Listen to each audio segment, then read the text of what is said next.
నల్గొండ వెళ్దాం. నల్గొండ జిల్లా భువనగిరి పార్లమెంటు నియోజకవర్గ ఎంపీగా ఎంపీ అభ్యర్థి బూర నర్సయ్య గౌడ్ అయితే ఎన్నికయ్యారు. సో ఈ నేపథ్యంలో బీజేపీ నుంచి గెలిపించాలి, ఖచ్చితంగా తనకు ఓటేయాలంటే ప్రజలు అభ్యర్థిస్తున్నారు. ఏకంగా యావత్ భారతదేశం మొత్తం కూడా మోడీ నినాదంతో ముందుకెళ్తున్నాయనైతే బూర నర్సయ్య గౌడ్ అంటున్నారు. ఖచ్చితంగా పార్లమెంట్ ఎన్నికల్లో తనను గెలిపించాలని ప్రజల దగ్గరికి వెళ్ళి మమేకమవుతూ అభ్యర్థిస్తున్నారు. దీని మీద మరింత అప్డేట్స్ మా ప్రతినిధి దశరథ అందిస్తారు. దశరథ, చెప్పండి. Thank you Varun.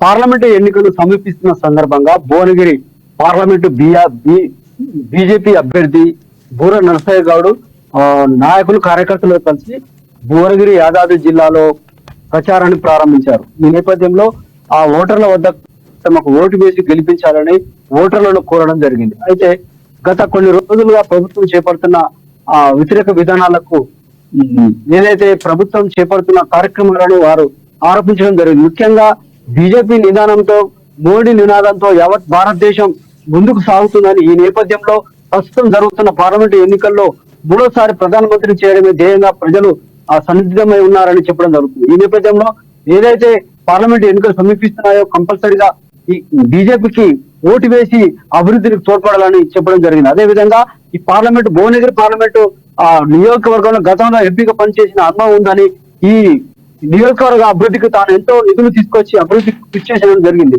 అదేవిధంగా ఈసారి కూడా తమకు ఓటు వేసి గెలిపిస్తే మరింత అభివృద్ధి చేస్తానని, తప్పక తమకు ఓటు వేసి గెలిపించాలని కోరడం జరిగింది.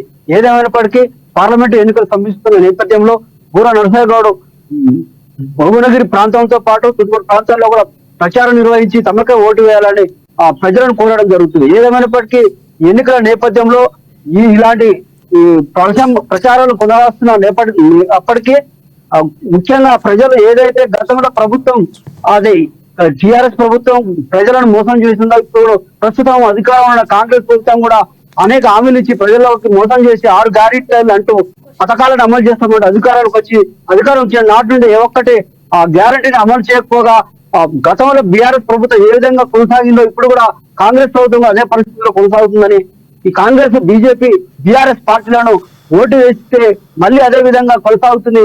కాబట్టి నాయకులు కార్యకర్తలు పెద్ద ఎత్తున ప్రజల్లోకి వెళ్లి బీజేపీకి ఓటు వేసే విధంగా చర్యలు చేపట్టే విధంగా చర్యలు తీసుకోవాలని కోరడం జరిగింది. అదే విధంగా ఏదైతే కాంగ్రెస్ బీఆర్ఎస్ పార్టీలను ఓడించేందుకు తగిన గుణపాఠం చెప్పాలంటే ఓటు ద్వారా చెప్పాలని, ఈ విధంగా మరి బీజేపీకి ఓటు వేసి అత్యధిక మెజార్టీతో గెలిపించాలని ప్రజలను కోరడం జరిగింది. వరుణ్, రైట్. ఎక్కువగా చూసుకున్నట్లయితే అంటే బీజేపీ ఇప్పుడు కేవలం 10 సీట్ల టార్గెట్కి అయితే బీజేపీ తెలంగాణలో ముందుకెళ్ళబోతుంది. మరి నల్గొండలో బూర నర్సయ్య గౌడ్ బీజేపీని ఎలా గెలిపించాలనే వ్యూహాలతో ముందుకెళ్తున్నారు. అదేవిధంగా పోటీకి ఎవరున్నాడు అక్కడ? త్రిముఖ పోటీ తప్పదా, లేదంటే ద్విముఖ పోటీ ఉండబోతుందా? దశరథ, ఏదైతే పార్లమెంట్ ఎన్నికలు సమీపిస్తున్న నేపథ్యంలోనే 3 ప్రధాన పార్టీల మధ్యన త్రిముఖ పోటీ ఉంటుందని చెప్పుకోవచ్చు. ఎందుకంటే గతంలో కూడా చూసినట్లయితే కాంగ్రెస్ అధికారంలో ఉన్న టైంలో కూడా కాంగ్రెస్ అభ్యర్థులే గెలవడం జరిగింది. ఈ నేపథ్యంలో చూస్తే ప్రస్తుతం ఉన్న పరిస్థితుల్లో చూస్తే మాత్రం బీజేపీ మోడీ నిదానంతో ముందుకెళ్తుంది కాబట్టి కొంత బీజేపీకి కొంత కలిసి వచ్చే అవకాశం కల్పిస్తుంది. అదేవిధంగా ఈ ఎన్నికల నేపథ్యంలో కొంత బీఆర్ఎస్ కు ఏదైతే అభ్యర్థులు ఉన్నారో వారు కూడా ఆ బీసీ నినాదంతో బీసీ అభ్యర్థిని ప్రకటించడం జరిగింది. ఈ నేపథ్యంలోనే బీసీ మంత్రంతో బూర నరసయ్య గౌడ్ ప్రకటించడంతో కొంత బీసీ ఓట్లు అక్కడ ఆ భువనగిరి నియోజకవర్గంలో బీసీ ఓట్లు ఉన్నాయి కాబట్టి అక్కడ బీసీ అభ్యర్థిని ప్రకటించడం జరిగింది. ఈ నేపథ్యంలో గతంలో చేసిన అనుభవం ఉంది, ఈసారి కూడా గెలిపిస్తే అభివృద్ధి చేస్తానని చెప్పడం జరిగింది. వరుణ్, రైట్.